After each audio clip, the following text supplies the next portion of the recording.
Hi friends, ഇന്ന് ഞങ്ങൾക്ക് കുറച്ച് ഗസ്റ്റ് ഉണ്ട് കേട്ടോ.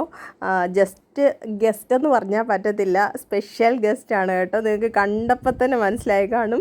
പ്രത്യേകിച്ച് നമ്മുടെ ജോപ്പും കൂടെയുണ്ട്. പിന്നെ വന്നേക്കുന്നത് ബിന്ദു ആൻറ്റി, ബിജു അച്ചാച്ചൻ, പിന്നെ എൻ്റെ കസിൻസ് എല്ലാവരും കൂടെയാണ് കേട്ടോ. ഈ വിസിറ്റിന് വേറെ ഒരു കാര്യമല്ല. എന്താണെന്ന് പറഞ്ഞാൽ ബിന്ദു ആൻറ്റിയുടെ മോള് ഇക്രു എന്നാണ് നമ്മൾ വീട്ടിൽ വിളിക്കുന്നത്. അവൾ മറ്റന്നാൾ UK പോവുകയാണ്. അപ്പോൾ അതിനു മുമ്പായിട്ട് ജസ്റ്റ് ഞങ്ങളെയൊക്കെ ഒന്ന് കാണാൻ വേണ്ടിയിട്ട് എല്ലാവരും കൂടെ വന്നതാണ് കേട്ടോ. അപ്പം വരുവാന്ന് പറഞ്ഞപ്പോഴേ മോൻ വിളിച്ചു പറഞ്ഞു, ആൻറ്റി ജോപ്പനെയും കൂടെ കൊണ്ടുവരണേന്ന്. അങ്ങനെയാണ് ഇത്രയും ദൂരം ജോപ്പനെയും ട്രാവൽ ചെയ്യിപ്പിച്ച്. അവൻ ഒത്തിരി ക്ഷീണിച്ചായിരുന്നു കേട്ടോ വന്നപ്പോൾ.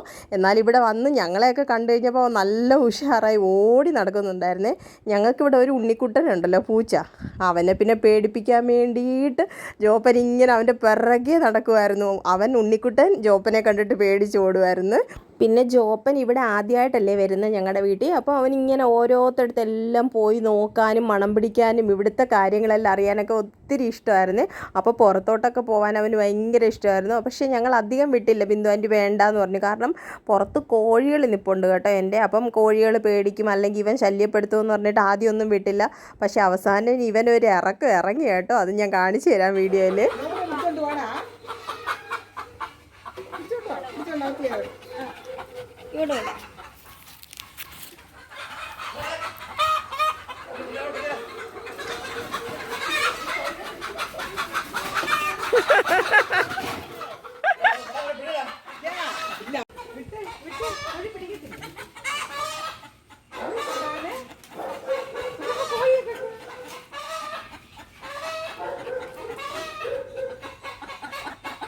ജോപ്പ കോഴി കണ്ടോടാ? കണ്ടോ, ഇതാ ഇവിടുത്തെ പൂരം. ജോപ്പൻ ആദ്യമായിട്ട് കോഴികളെ കാണും, അതുപോലെ ഞങ്ങളുടെ കോഴി ആദ്യമായിട്ട് ജോപ്പനെ കാണും. അതിൻ്റെ ഒരു പൂരമായിരുന്നു കേട്ടോ വെളിയിൽ. അതൊക്കെ കഴിഞ്ഞ് പാവം ജോപ്പൻ ക്ഷീണിച്ച് വന്നങ്ങ് കിടപ്പായി കേട്ടോ. പിന്നെ ഇച്ചിരി വെള്ളമൊക്കെ കുടിച്ച് 1-2 ബിസ്ക്കറ്റൊക്കെ തിന്ന് കഴിഞ്ഞപ്പോഴേ ആൾ വീണ്ടും ഒന്ന് ഉഷാറായി കിട്ടിയേ.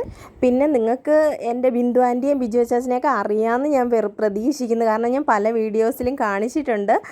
ബിന്ദു ആൻറ്റി മമ്മിയുടെ അനിയത്തിയാണ്, ബിജു അച്ചാച്ചൻ മമ്മിയുടെ അനിയനാണ് കേട്ടോ. ബിന്ദു ആൻറ്റിയൊക്കെ എന്നെ കുഞ്ഞിലെ ഒരുപാട് എടുത്ത് നടന്നിട്ടുള്ളതാണ്. എടുത്ത് നടന്നതെന്ന് മാത്രം പറഞ്ഞാൽ പോരാ കേട്ടോ. ഞാൻ കുഞ്ഞായിരിക്കുമ്പോൾ എനിക്ക് ആവശ്യമുള്ളത്, അതുപോലെ എനിക്കിഷ്ടമുള്ള സാധനങ്ങളൊക്കെ ഒത്തിരി നോക്കി കണ്ട് എനിക്ക് മേടിച്ച് തന്നിട്ടുണ്ട്. അതൊക്കെ എനിക്ക് ഇപ്പോഴും ഓർമ്മയിലുണ്ട്. കാരണം ഞാൻ കുഞ്ഞായിരിക്കുമ്പോൾ നമുക്ക് ഏറ്റവും ഇഷ്ടപ്പെടുന്നത് ഈ വള, മാല, കമ്മൽ, അങ്ങനത്തെ കുഞ്ഞു കുഞ്ഞു സാധനങ്ങളല്ലേ. അപ്പം വെക്കേഷന് നാട്ടിൽ പോകുമ്പോഴത്തേക്ക് ബിന്ദു ആൻറ്റി ഇതെല്ലാം ശേഖരിച്ച് വെച്ചേക്ക് എനിക്ക് തരാൻ വേണ്ടിയിട്ട്. അപ്പോൾ എനിക്ക് ഇപ്പോഴാണെങ്കിൽ പോലും അതിൻ്റെയൊക്കെ കളറും ആ മാലയുടെ മുത്തിൻ്റെ ഇതെല്ലാം എനിക്ക് ഇപ്പോഴും ഓർമ്മയുണ്ട്. അപ്പോൾ എൻ്റെ ഒത്തിരി ആഗ്രഹങ്ങൾ എനിക്ക് ആൻറ്റി സാധിച്ചു തന്നിട്ടുണ്ട്. അതുപോലെ തന്നെ സ്നേഹവും അന്നും ഇന്നും ഒരുപോലെ സ്നേഹമാണ് കേട്ടോ. അപ്പോൾ എനിക്ക് എന്താ പറയുക, എനിക്ക് വാക്കുകളില്ല പറയാൻ. എന്നെ അത്രത്തോളം സ്നേഹിച്ചിട്ടുള്ള ഒരു ആൻറ്റിയാണ്. അതുമാത്രമല്ല കേട്ടോ, ഞങ്ങളുടെ 2 പേരുടെയും, അതായത് എൻ്റെ ബ്രദറിൻ്റെയും പിറന്നാൾ വരുമ്പോഴത്തേക്ക് കൃത്യമായിട്ട് ഇന്ന് വരെ എനിക്കും എൻ്റെ ബ്രദറിനും ഗ്രീറ്റിംഗ് കാർഡ് അയച്ചിട്ടുള്ള 2 വ്യക്തികളാണ് എൻ്റെ ബിന്ദു ആൻറ്റിയും ബിജു അച്ചാച്ചനും. അതുമാത്രമല്ല ക്രിസ്മസ് കാർഡും എല്ലാ വർഷവും മുടങ്ങാതെ വരും. അതൊക്കെയെന്ന് പറഞ്ഞാൽ ജീവിതത്തിൽ ഒരിക്കലും മറക്കാൻ പറ്റാത്ത അനുഭവങ്ങളാണ് കേട്ടോ. അങ്ങനെ അവർ വന്ന് 1-2 മണിക്കൂർ ഞങ്ങളുടെ കൂടെ സ്പെൻഡ് ചെയ്തു. കുറേ ഗിഫ്റ്റുകൾ വാങ്ങിച്ചുകൊണ്ട് വന്നിട്ടുണ്ടായിരുന്നു മോനും എനിക്കും. പിന്നെ കുറേ ഫ്രൂട്ട്സ് അതൊക്കെ മേടിച്ചുകൊണ്ട് വന്നു. അങ്ങനെ അവരെല്ലാവരും തിരിച്ചു പോയപ്പോൾ ആളൊഴിഞ്ഞ വീട് പോലെ ആയി കേട്ടോ. ശരിക്കും പറഞ്ഞാൽ ഞങ്ങൾക്കെല്ലാം വിഷമമായി. പിന്നെ കെട്ടിപ്പിടിച്ച് ഒരു ഉമ്മയൊക്കെ കൊടുത്ത് ഞാനും വിട്ടു. ഇനിയിപ്പം എന്തെങ്കിലുമൊക്കെ കാണാം എന്ന് പ്രതീക്ഷിക്കുന്നു. അപ്പോൾ ഇത്രയൊക്കെ ഉള്ളൂ ഇന്നത്തെ വീഡിയോ. ഇതൊക്കെയാണ് കേട്ടോ ബിന്ദു ആൻറ്റി ഞങ്ങൾക്ക് മേടിച്ചു തന്ന, അതായത് മോന് ഒരു വാച്ച്, പിന്നെ കളറ്, ക്രയോൺസ്, കട്ടർ, അതായത് ഷാർപ്പനർ, പിന്നെ ഞാൻ ഈ നെയിൽ ആർട്ടൊക്കെ ചെയ്യുന്നതുകൊണ്ട് എനിക്ക് കുറച്ച് നെയിൽ പോളിഷ്, ഇതൊക്കെയാണ് വാങ്ങിച്ചുകൊണ്ട് വന്നേക്കുന്നത്. അപ്പോൾ ഇത്രയൊക്കെ ഉള്ളൂ ഇന്നത്തെ video. Thanks for watching. By.